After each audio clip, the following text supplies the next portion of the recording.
नमस्कार दोस्तों, स्वागत है आपका हमारे YouTube चैनल पर। दोस्तों, आज मैं आपके लिए लेके आया हूँ वर्ष 2015 का आर्ट्स ग्रुप का पेपर। दोस्तों, वीडियो में आगे बढ़ने से पहले मैं आपको एक चीज़ बताना चाहूँगा।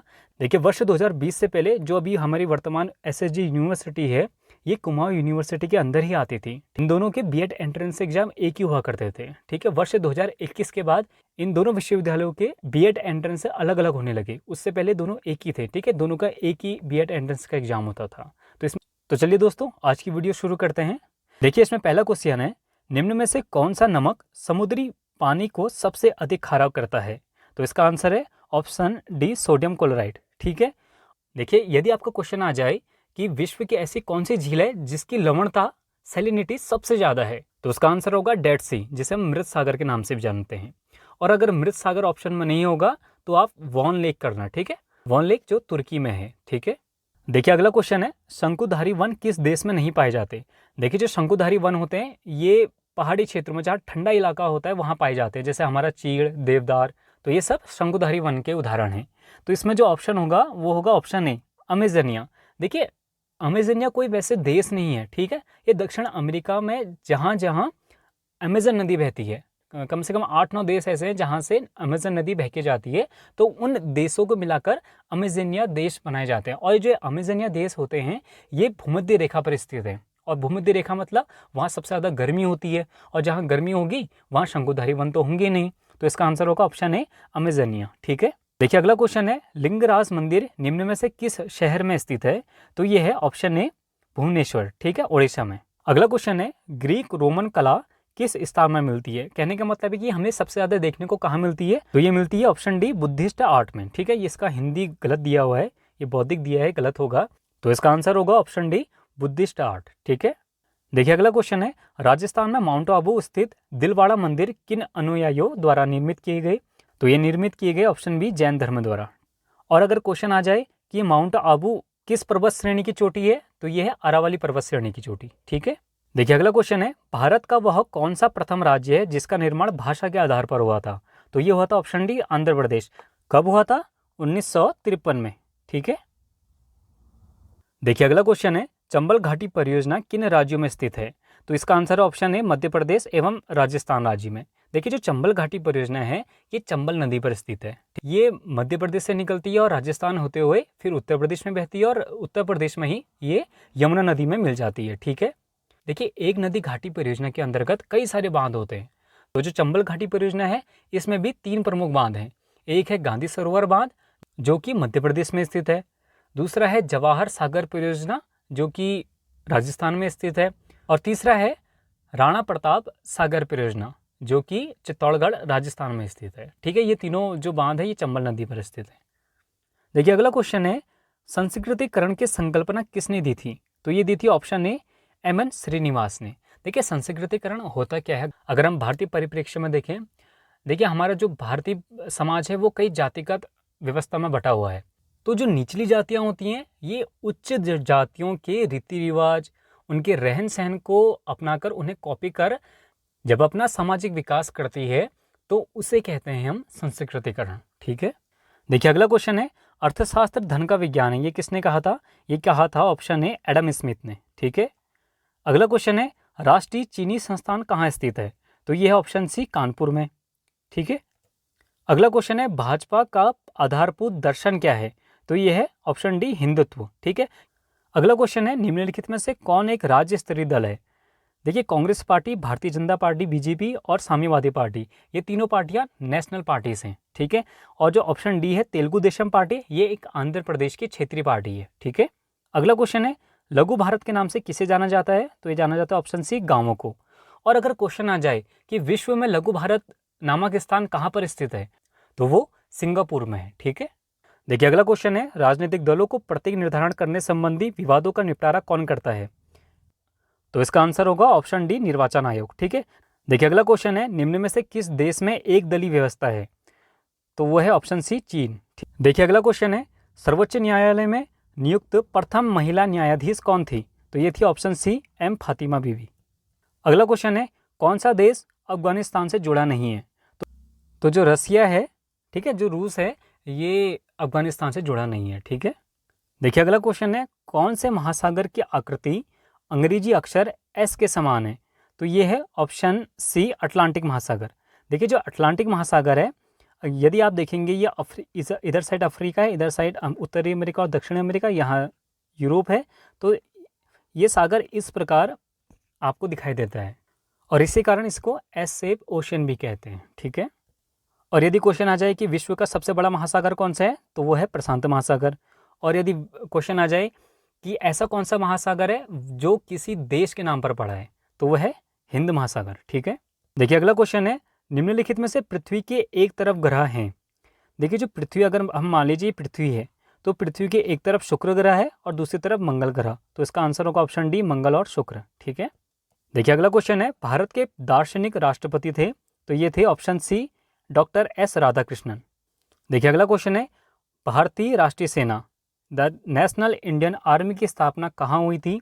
तो ये हुई थी ऑप्शन ए, टोक्यो जापान में। ठीक है। कब हुई थी? 1942 में। किसने की थी? ये की थी रास बिहारी बोस ने। ठीक है।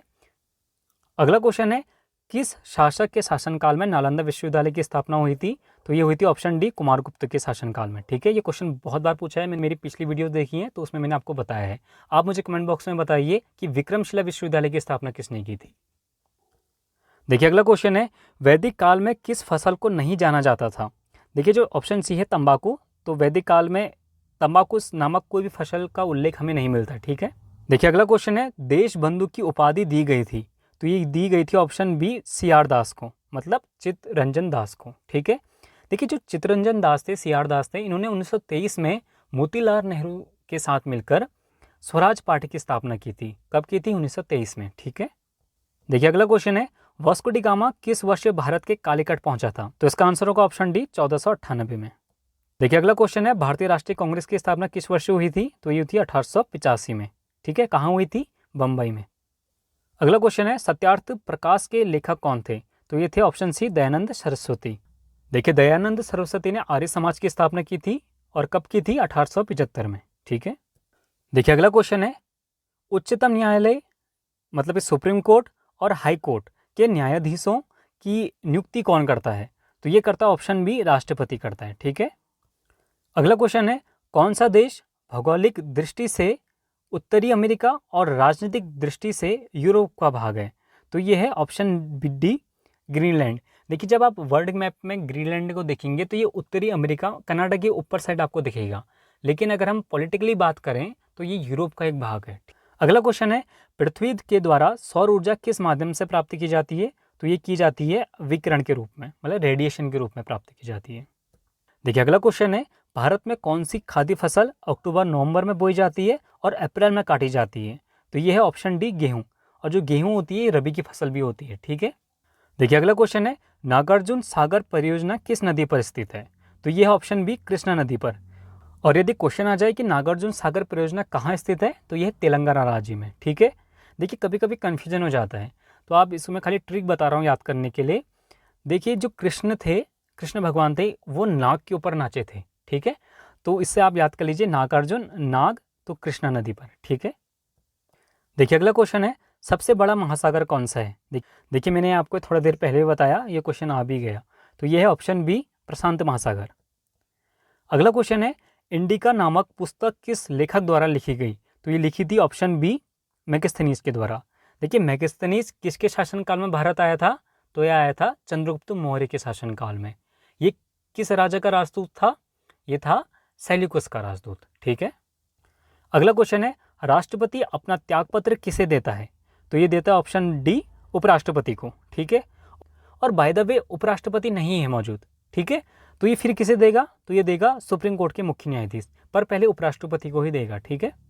देखिए अगला क्वेश्चन है, हरित क्रांति का सूत्रपात कब हुआ था? तो ये हुआ था ऑप्शन डी, 1966-67 में। अगला क्वेश्चन है, संसार का सबसे अधिक शहरीकृत देश कौन सा है? तो ये ऑप्शन डी, सिंगापुर। ठीक है। देखिए अगला क्वेश्चन है, मुख्य रूप से आर्थिक समस्याएं उत्पन्न होती हैं, तो ये होती हैं ऑप्शन बी, संसाधनों की दुर्लभता के कारण। ठीक है, स्कार्सिटी ऑफ रिसोर्सेज। देखिए अगला क्वेश्चन है, भारतीय रेलवे को सर्वाधिक राजस्व प्राप्त होता है? तो ये होता है ऑप्शन ए, माल भाड़े से। ठीक है, फ्रेट से प्राप्त होता है। और लगभग 70% जो टैक्स होता है वो रेलवे डिपार्टमेंट को माल भाड़े से प्राप्त होता है और बाकी जो 30% किराया होता है वो यात्रियों से प्राप्त होता है। ठीक है, देखिए अगला क्वेश्चन है, कबीर की समाधि कहाँ स्थित है? तो ये है ऑप्शन बी मगहर में। और मगहर कहाँ स्थित है? यह है उत्तर प्रदेश के संत कबीर नगर जिले में। ठीक है, देखिए अगला क्वेश्चन है, इंडियन वॉर फॉर इंडिपेंडेंस पुस्तक के लेखक कौन है? तो ये थे ऑप्शन सी वी.डी. सावरकर। ठीक है, अगला क्वेश्चन है, बौद्ध धर्म के संस्थापक महात्मा बुद्ध का बचपन का नाम क्या था? तो ये था ऑप्शन सी सिद्धार्थ। और जो राहुल था ये महात्मा बुद्ध के बेटे का नाम था। ठीक है, अगला क्वेश्चन है, चाय पैदा होती है, देखिए जो चाय होती है ये गर्म, नम और पहाड़ी क्षेत्रों में पैदा होती है। ठीक है, देखिए अगला क्वेश्चन है, हमारी आकाश गंगा की आकृति कैसी है? तो यह है स्पाइरल है। ठीक है, कुंडलीकार है। अगला क्वेश्चन है, प्राचीन समय में बिहार किस नाम से जाना जाता था? तो ये जाना जाता था मगध साम्राज्य के नाम से। ठीक है, अगला क्वेश्चन है, अशोक के अभिलेखों में निम्न में से कौन सी लिपियां प्रयुक्त हुई हैं? देखिए ब्राह्मी भी हुई है, खरोष्टी भी हुई है और अरमाइक ग्रीक भी हुई है। तो इसका आंसर होगा ऑप्शन डी उपयुक्त सभी। अगला क्वेश्चन है, क्रिप्स मिशन भारत कब आया था? तो यह आया था ऑप्शन ए 1942 में। ठीक है, लेकिन ये फेल हो गया था। इसके बाद कैबिनेट मिशन भारत आया जो कि आया था 1946 में। और कैबिनेट मिशन के अंतर्गत कितने सदस्य थे? 3 सदस्य थे। और कैबिनेट मिशन के अध्यक्ष कौन थे? वो थे पैथिक लॉरेंस। ठीक है, देखिए अगला क्वेश्चन है, आधुनिक भारत का मनु किसे कहा जाता है? तो ये कहा जाता है ऑप्शन बी भीमराव अंबेडकर को। ठीक है, अगला क्वेश्चन है, ऐतिहासिक पूना पैक्ट 1932 पर निम्न में से किसने हस्ताक्षर नहीं किए थे? तो इसका आंसर होगा ऑप्शन बी सी राज गोपालाचारी ने। ठीक है, देखिए लास्ट क्वेश्चन है, शिक्षा का अधिकार अधिनियम कब प्रभाव में आया था? देखिए जो शिक्षा का अधिकार राइट टू एजुकेशन था ये 2009 में पारित हुआ था, लेकिन इसे लागू 1 अप्रैल 2010 से किया गया। ठीक है, ऑप्शन बी 1 अप्रैल 2010।